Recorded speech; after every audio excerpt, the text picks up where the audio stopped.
Hello, you're listening to Hibs Talk. I'm your host as always, Gav. Joining me today is Dave. Alright. And just Dave. How you doing, Dave? I'm good, you? Aye, good. Stephen's bottled it. Aye, how dare you have kids and priorities? Ridiculous. Telling you right now, if we had bet Hearts, He'd be here. Stephen would have had a babysitter. Oh, aye, you would have found a babysitter. Aye, he's shat it. 100%. I don't even think he's got the kids tonight.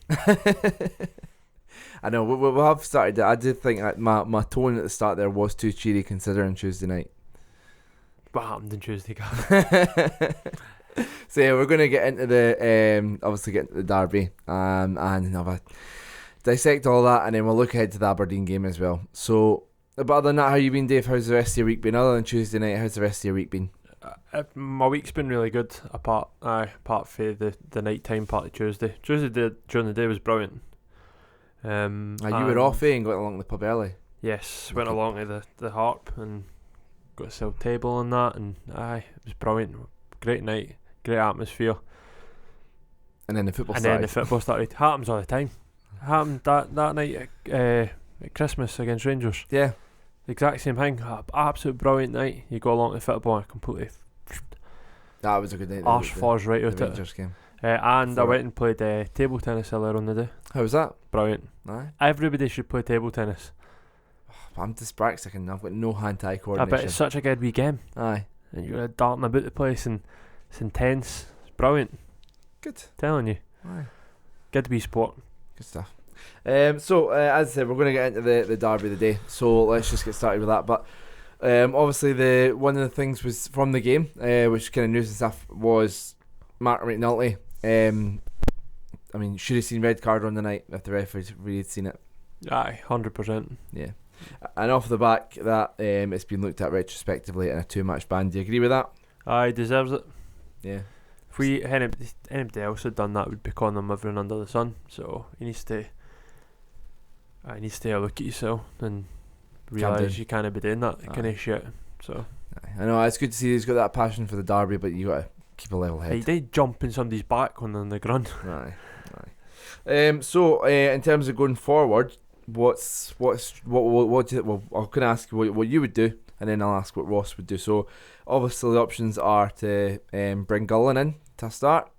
Another option, which again we discussed last week, put Boyle up top, potentially move McGinn to the right wing back and bring in McGregor, or just play Dodge solo. So what would you do? Bring Gullen in. You'd give Gullen a run? Yep, and I think that's exactly what will happen. What did he come back for for if he wasn't going to have a chance? I'm worried that Ross changes it and goes one up top. I think McNulty's forced his way into the plans, but the plan was for Dodge to play up top on his own. I hope not, because it's been proven that we play better with two up front. I don't think Dodge can play up front himself.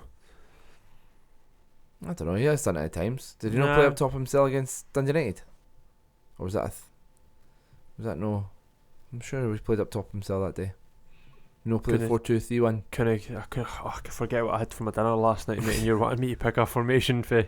He got a hat-trick that night, so that isn't too bad. But yeah, but no. So you think the Gullen will get an opportunity? Aye, because the amount of aerial balls and that Dodge wins and flickons and holding up and that, it's completely wasted if there's nobody running about him. Aye. And I mean, in terms of if Gullen starting, what does that kind of mean for options from the bench in terms of changing it? Well, it doesn't, but that was their own fault for no bringing in somebody else when we let Shaw go. Yeah.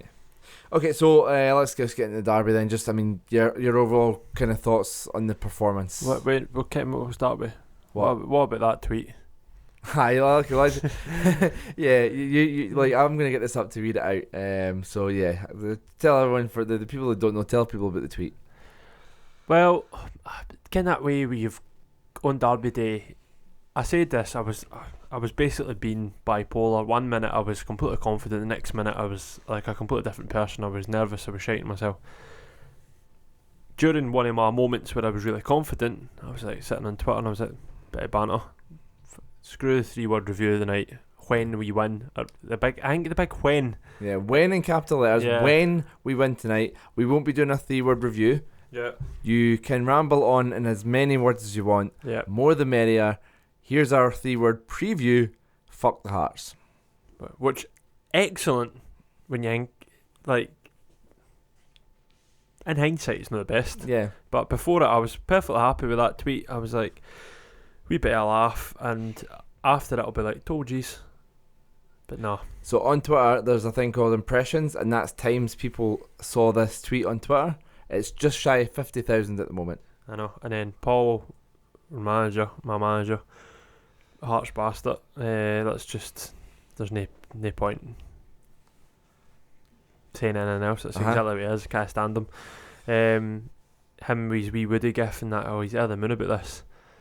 With him being a dad and that, he's got crap patter, so he's quite happy that he whipped that out. Stephen was absolutely buckled with that sitting in the train station. Aye. So how can you laugh at it? Stephen was laughing sitting and getting the train away home just because of that reply. But and then we got pelted all night and all the next day. Aye. It's currently sitting at 206 likes and 51 retweets and 52 comments, and the majority of all of that is Hearts fans. Hearts fans, aye. But thanks for the exposure, guys. Hopefully, the a couple of Hearts fans retweeted it, and maybe some Hibbies that haven't heard the podcast before have discovered us. So cheers for that, guys. My favourite bit is some of the replies that say, we're no bottom of the league in that anymore, late. Next night. What? Yes, yous are. Get it up, yous. Every single one of yous. Aye. But getting back to the game though, I mean, the performance, what was your kind of overall thoughts? Oh, it was absolutely awful.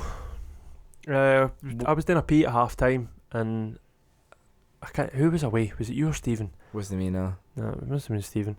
And I was like, what actually happened in that first half? Like, I couldn't think of anything that we'd done. Nothing. Obviously, Hearts had a chance with a header, and Marciano saved it. But I was like, that was one of the worst 45 minutes of football I've ever sat through. Aye. And kind of when sometimes say good halves and then bad halves, I was like, that's our bad half. Surely. You got up there, and after that performance, you realise Jack Ross has just decided to keep everyone the same. Why? Why not change something? Surely he needs to watch that and be like, that was unacceptable. How can you then set that team back out, start that second half, and go, on you go? But then, what got said at half time? Because see the second half, 10 times worse. It was awful. The whole thing was disgusting. Players should be absolutely ashamed of themselves. One shot on target at home. I know. I hope they went home that night and felt that bad.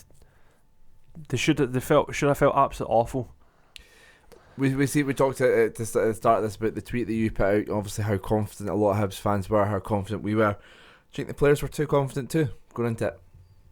Didn't they play with confidence? But do you think they expected it to be easier than it was? Possibly, but it's just ridiculous if that's the case. You could be confident and go in and still be like, right, this team's got this, that, and the next thing that can hurt us. But there was no fight. There was no up for it. Was anybody good? Nah, I don't think anybody was good. I don't think Marciano done much wrong, but yes, I don't think good ball boy putting the ball in the net. A lot of criticism after the game that Hibs over the last few weeks have had a real over-reliance on Martin Boyle. I think that was quite evident in the Hearts game. Tactics for teams now is just like, right, keep Boyle quiet and keep Hibs quiet. Yeah. That's up to us to do something about that though. Yeah. We shouldn't just have one effective player when you're a team our size in that type of league. You're playing bottom of the league at home as well, so... Like I've said this before, I love Louis Stevenson a bit, but now in the stage in his career, from the evidence of the last few weeks, he doesn't work in this 3-5-2. He doesn't offer enough going forward, so therefore we're going over to the right more. You keep Allen quiet, you keep Boyle quiet, Hibs don't do anything. So it's too easy at the moment to keep Hibs quiet. We need to change that.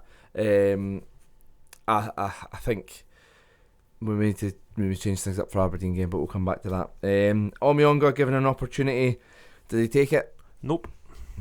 Disappointing performance. There was a lot of times like this is one of the credits that are good things about Omiyonga's game is if he loses the ball, you'll never see somebody more determined to win it back.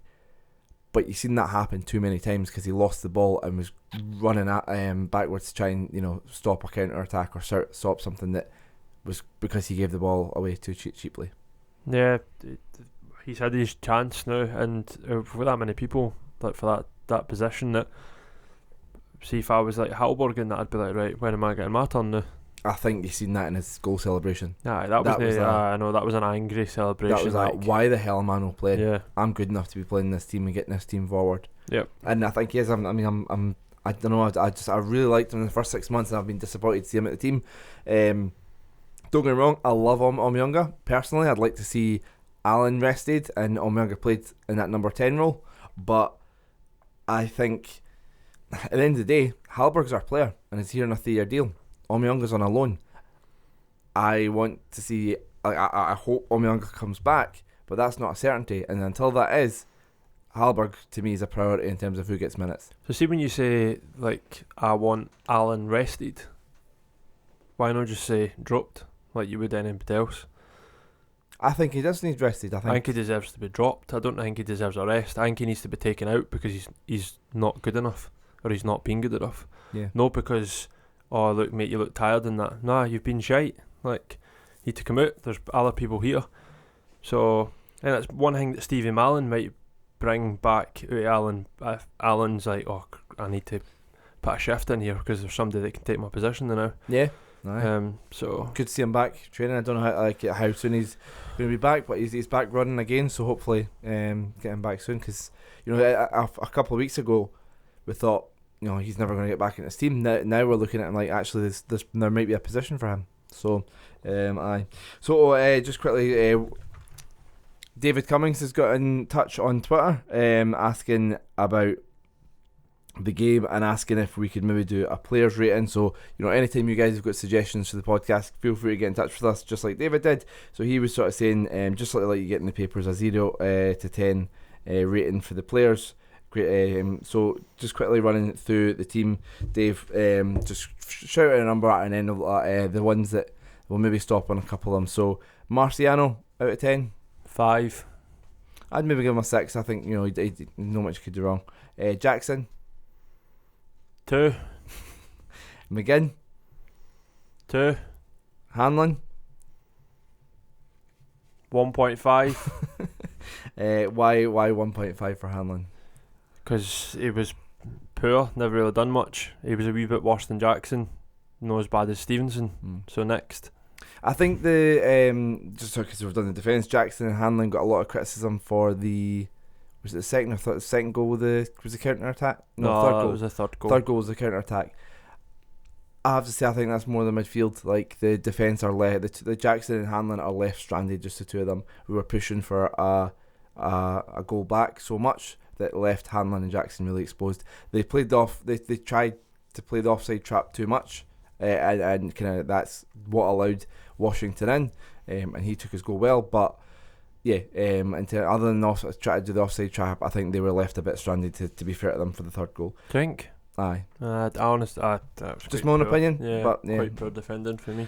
I think once it kind of came down to it, and Hanlon 1-on-1 Washington could have done more. But other than that, no, I think they were left a bit in a difficult position. Louis. 1. Boyle. 4. Omyanga. 2. Docherty. 2. Allen. 1. Dodge.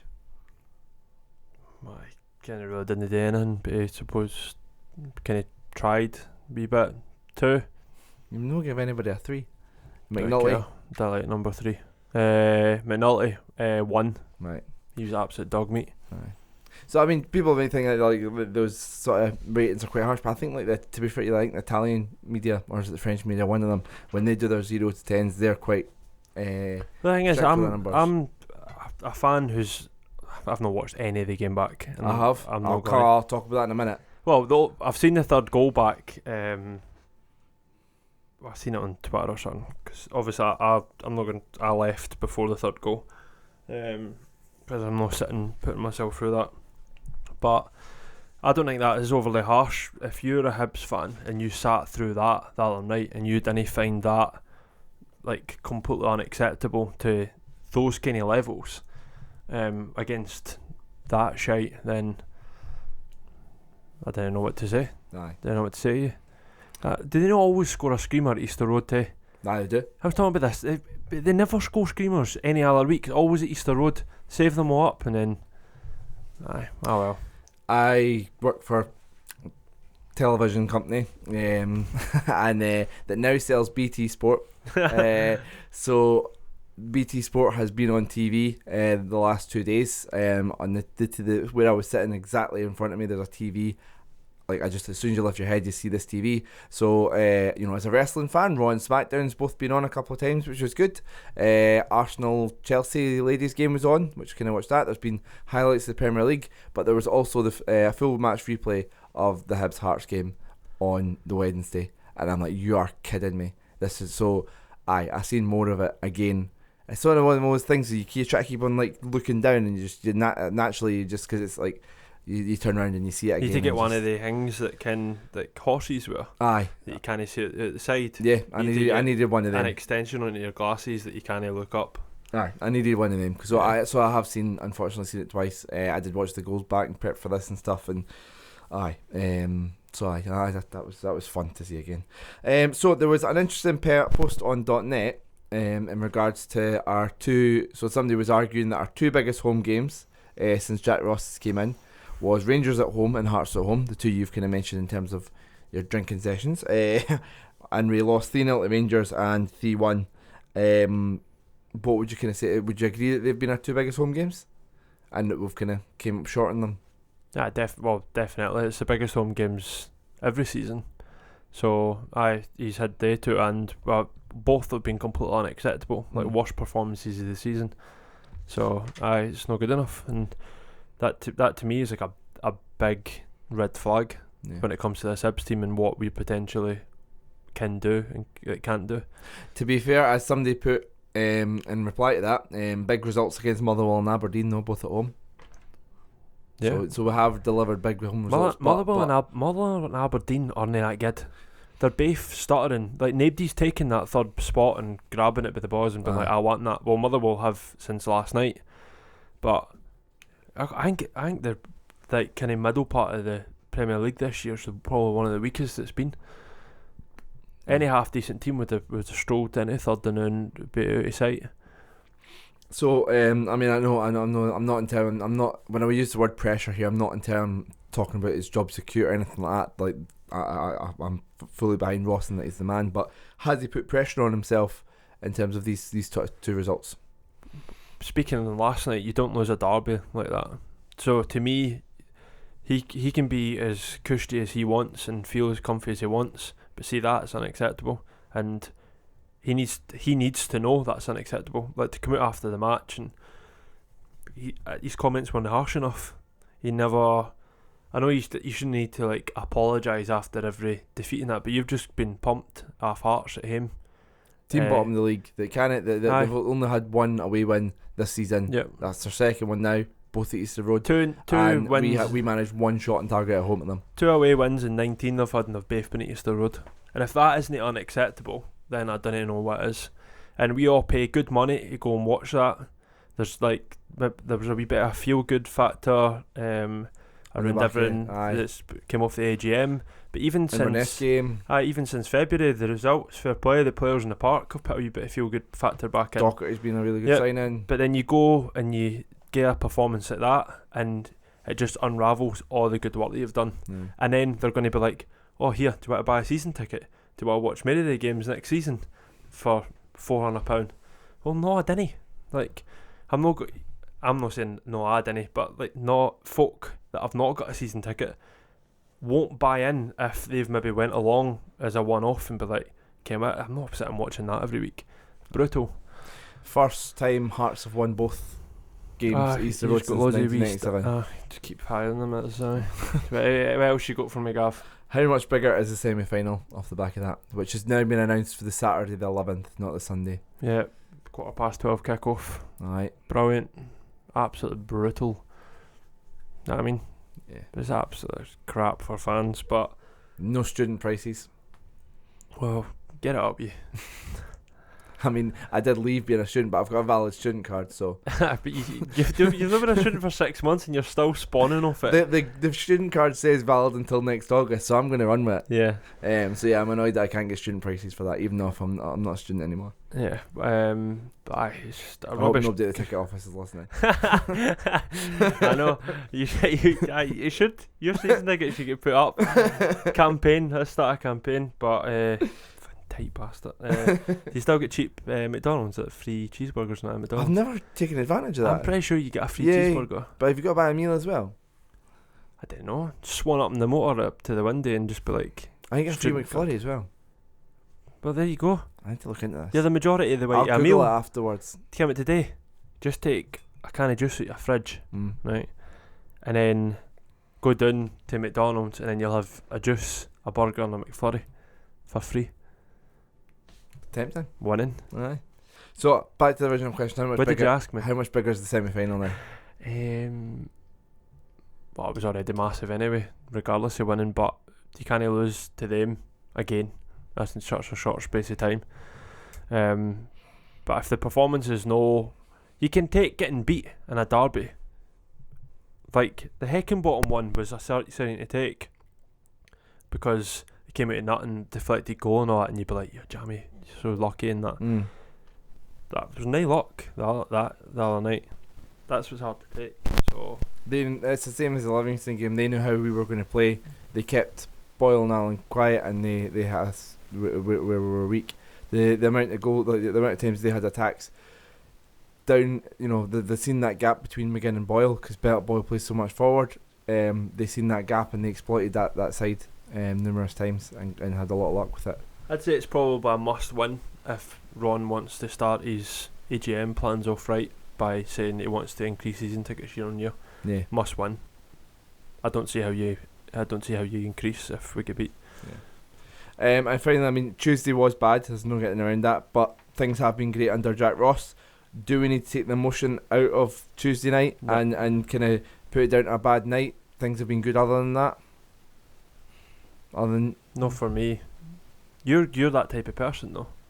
I'm just asking a question as a host. I'm not saying that reflects but my I'm true emotion. I'm not sitting here. Stephen's no. Well, I'm sitting here, but Stephen's not here. Right. So let's have my opinion and then your opinion. Right. So my opinion is I get too hung up on the emotional side of it for being a fan. So for me, unacceptable. What was the question again? So do we need to take it out, the emotion out of it, and just put it down? I can't take the emotions out a Hearts Hibs game. See, when I've got to go and put up with what I had to put up with at work the next day, just all my mates texting me, phoning me, and that. Nah, that's the fun side of it though. Emotions are part of football. See, if you weren't getting ripped and they wouldn't have been good because you wouldn't be able to dish it out. So they were like being a pain in the arse to me, but that's what I wanted to be, the pain in the arse to them. So you can't take out the emotion side of it. I know you probably can. No. Well, yeah, I can. Okay. Are you annoyed? Yeah. I'll take out the emotions of it. Yeah. Taking out the emotions of it, that was a shocking performance. Right. Emotions. Forget who it was against. We played against Livingston. Livingston knew how we were going to play. We were predictable, and they kept us quiet. We got a good goal from Doidge, but other than that, we didn't do much. And Livingston, you know, from the 70th minute, I think made a mistake because they sat on their draw and tried to see it out. I think they could have went for the kill and taken us that day. We had a good performance in the cup against, let's face it, a championship side, and then we came up against Hearts, and again we were predictable. Our players didn't turn up. Taking the emotion aside, this was still a big game in our season, and for the fans, the players didn't turn up. The tactics were all wrong. We got exploited too easily. Stendhal won that tactically, and every Hearts player wanted it more. Jack Ross said that was a stupid suggestion. I completely disagree with him. The Hearts players wanted it more. Stendhal got his tactics right. Ross got his tactics wrong, and we can't just keep on doing the same thing and hope it works, because teams are now figuring us out. We need to spice it up. Bin the 3-5-2. Not necessarily, but we need to adapt it and do something different. And that's maybe why, you know, as good as Boyle is on that right hand side, there is space behind him, and they can then drag McGinn over, and then there's a gap between Jackson and McGinn. So maybe we do need to go for McGregor in that centre back, play an actual centre back there, put McGinn to the right wing back. But then is McGinn going to offer the same out ball as Boyle does? So I don't know. I think we need to change something. I think we need to approach it differently against Aberdeen. And if we keep on doing the same thing, I will get worried. Good, I enjoyed that. Thanks. There you go, Gav's opinion. That was nice. It pops up every now and then. Not just me sitting here being negative, knowing full well that you probably felt similar, because it's no as the same not having a third person. I don't think it's negative. I think it's just a fact. Yeah, I love that. Love it. Get it up, you Hibs. Take that. But yeah, so finishing up then. On the derby.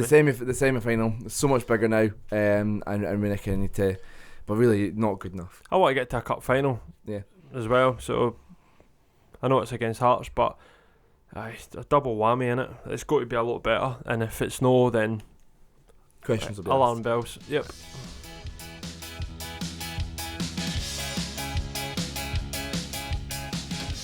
So Hibs have an opportunity to get things back on track, especially with the push for fourth, potentially third, but more likely fourth, even fifth. We can have to worry about Livy first, but big opportunity, although it is away to Aberdeen. How are you feeling going into this one?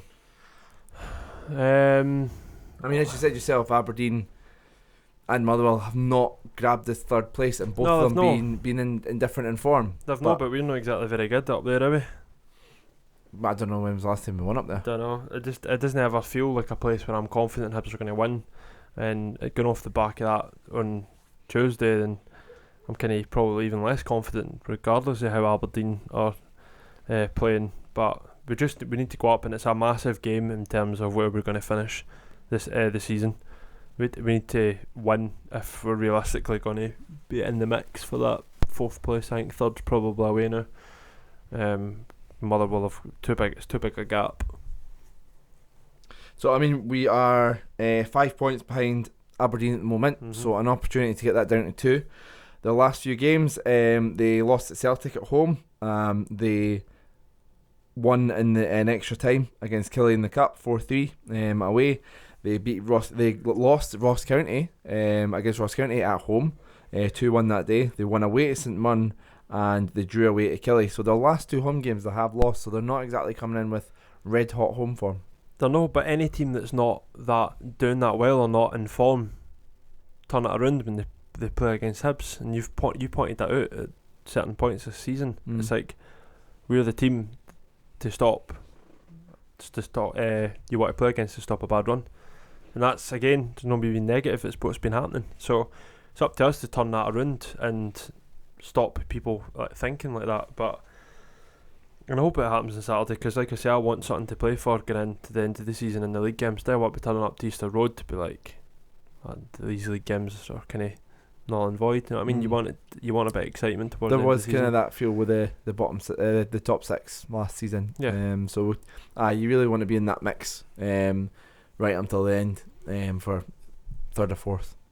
So having a look at Aberdeen this season, they've played 29 games, won 11, drawn 9 and lost 9. Goal difference of +2, so like I say, 42 points, so 5 points ahead of us at the moment, and they're 3 points behind third. So obviously they're looking to try and keep pace with Motherwell, potentially catch Motherwell. Obviously we're trying to just get ourselves back in the mix. Cosgrove, their main danger man, 11 goals this season.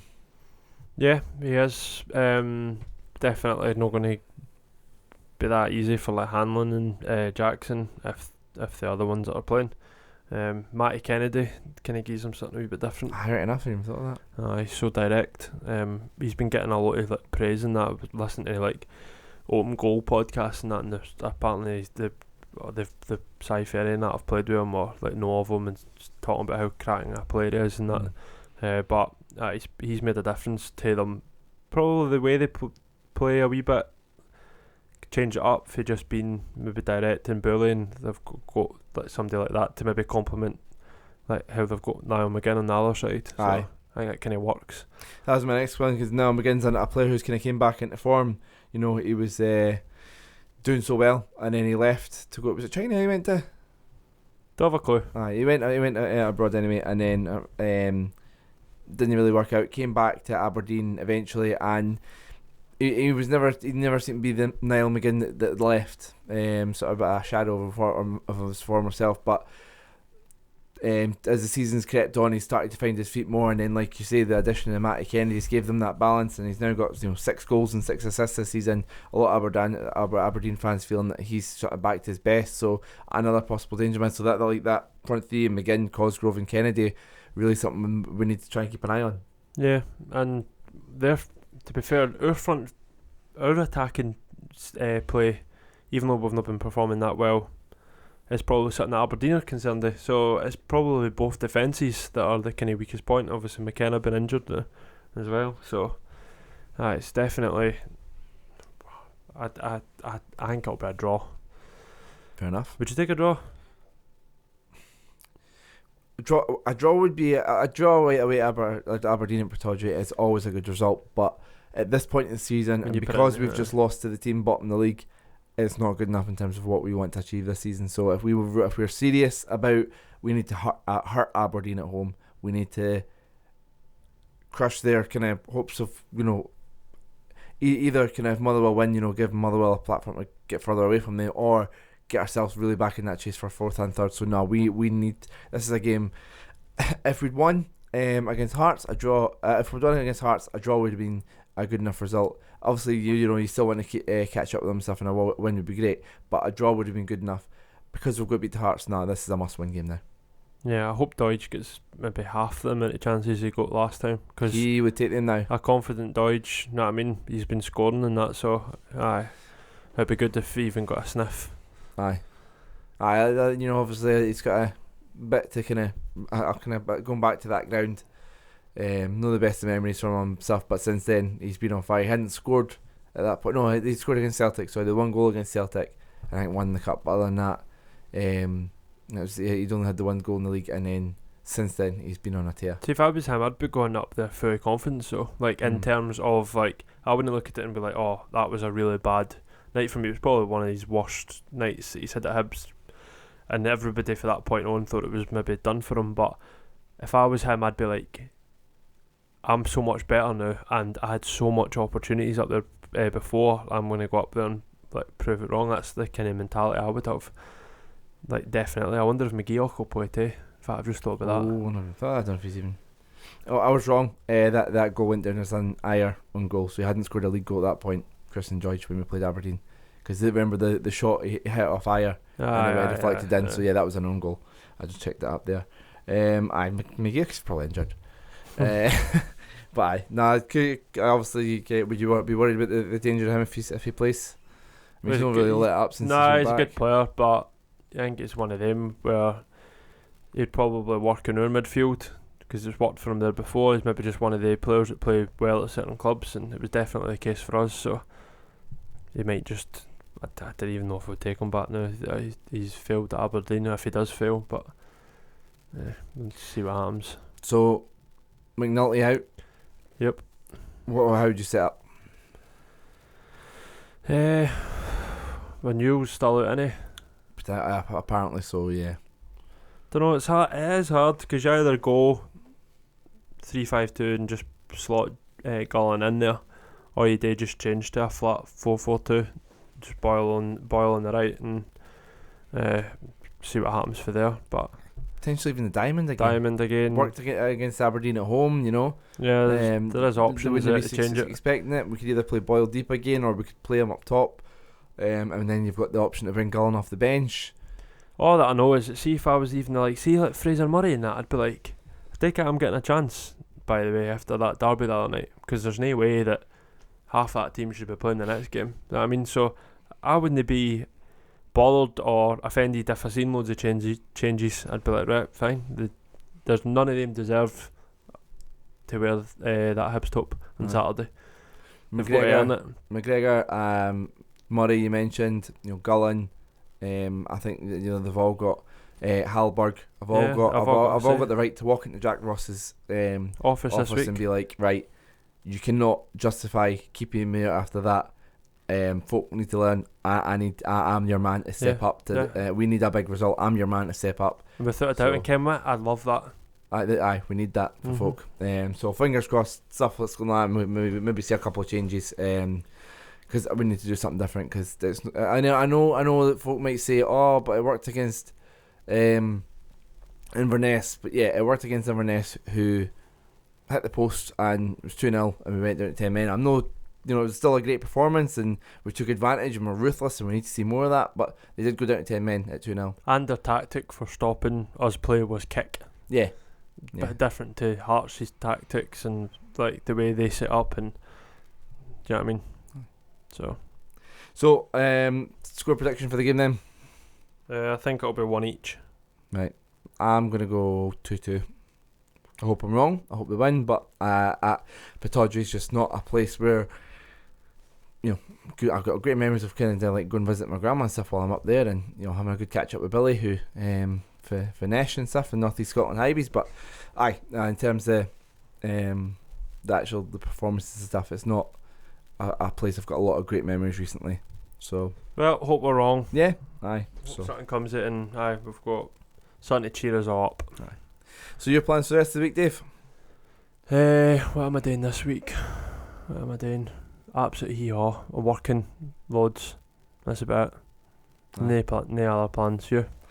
So we finished our training. This sort of 6-week training and stuff. We've been in a team together, all the new starts. That finished today, and tomorrow going to my new team. So it's weird Friday, but Friday's the start of the new week apparently. So tomorrow into my new team that I'm going to be in. So got that tomorrow, and then I just not much else after planned other than that. But yeah, so we'll finish up there, folks. Hope we enjoy the Aberdeen game. Apologies, it's no longer podcast considering the drive up to Aberdeen, but how long has it been? Just shy of 40 minutes. It's a 2.5 hour journey. 40 minutes too long talking about that game the other night. And then at least we turn up. Aye. Gavin. Aye, I know. There's more to be said than Stephen. And the Hibs team. Yeah. And then Stephen, you can't even reply, so see your 3-5-2. Ram it. It's shite. I don't know why I'm looking at him. You see me turn round there just to look at him. It's shite. Like, get out of you. Aye. I'm away to play fives, mate. So okay. I didn't wash the bibs. Ridiculous. Yeah, so I had them in the boot, and it was played on Sunday night, and it was absolute 2 minute down the rain. And I've just stuck them in a carrier bag and just left them in the car. And then when I was putting my table tennis racket in the boot, or paddle, putting that in the boot the night, I seen the Lidl bag for life, and I was like, oh no, I've got the bibs. So got home, taken them out, soaking wet. So I was like, what did I do? So I just chucked them on my front grass. Don't know why, panicked. And I was like, right, it'll be windy, so the wind will maybe dry them up, because I'm not taking them into the radiator. I did tell my mates that I hadn't washed them. I didn't have time to wash them, but I did tell them they didn't smell bad. Well, they were stinking. So they could not go in the radiators in my house. So they were just lying in the grass. Do you know just put them on for a quick spin? In what? Like a washing machine, you get like 15-minute spins. Aye, but then how do you get them dry? The radiator, no, but I was coming here to podcast. Right. So I've got a radiator. I know, but then it was just, I've got another set of bibs. I just manned up and just said, look, made a mistake. So you bought more bibs? No, I never bought more bibs. We've got another set. Right, so somebody else has got but I've been told I'm having to wear the bibs tonight since it's my fault. So you've got the smelly ones? The smelly ones have been put in the washing machine now. I think you should have had to wear the smelly one. Which is maybe a bit more unfair on the folk that have to mark you. Oh, they were proper smelly. proper smelly. But aye. Anyway, that's added an extra 2 minutes. Always wash your bibs. Right, make sure you subscribe wherever you get your podcast, whether it be Apple, Spotify, any good podcast player. Castbox is Dave's favourite. So subscribe wherever you get your podcast. Follow us at HFC Talk. We'll be back next week to kind of look back at the Aberdeen game and have more. And we're going to start. Well, I'm going to start my own podcast soon. Are you? Table tennis. Table tennis talk. Yeah. TTT.